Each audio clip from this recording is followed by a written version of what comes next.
First Kings chapter 17, New International Version.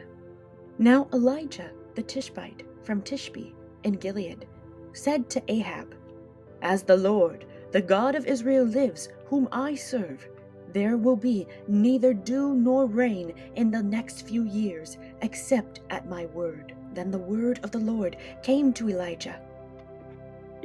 "Leave here, turn eastward, and hide in the Kerith ravine east of the Jordan.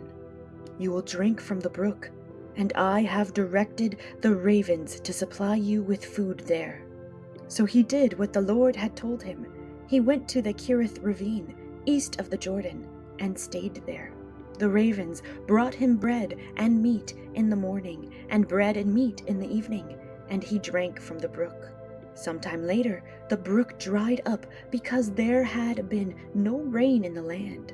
Then the word of the Lord came to him. "Go at once to Zarephath in the region of Sidon and stay there. I have directed a widow there to supply you with food." So he went to Zarephath. When he came to the town gate, a widow was there gathering sticks.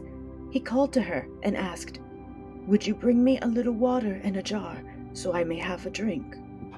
As she was going to get it, he called, "And bring me, please, a piece of bread."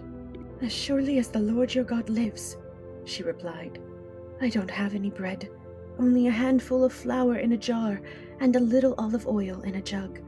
I am gathering a few sticks to take home and make a meal for myself and my son, that we may eat it and die." Elijah said to her, "Don't be afraid. Go home and do as you have said. But first, make a small loaf of bread for me from what you have and bring it to me, and then make something for yourself and your son. For this is what the Lord, the God of Israel, says: the jar of flour will not be used up, and the jug of oil will not run dry until the day the Lord sends rain on the land." She went away and did as Elijah had told her. So there was food every day for Elijah and for the woman and her family. For the jar of flour was not used up, and the jug of oil did not run dry, in keeping with the word of the Lord spoken by Elijah. Sometime later, the son of the woman who owned the house became ill. He grew worse and worse, and finally stopped breathing. She said to Elijah, "What do you have against me, man of God? Did you come to remind me of my sin and kill my son?" "Give me your son," Elijah replied. He took him from her arms, carried him to the upper room where he was staying, and laid him on his bed.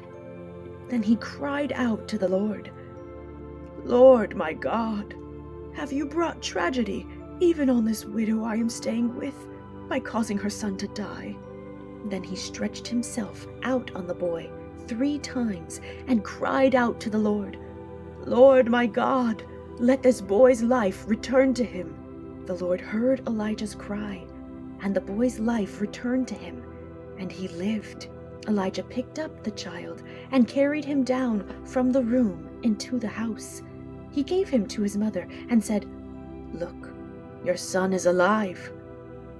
Then the woman said to Elijah, "Now I know that you are a man of God, and that the word of the Lord from your mouth is the truth."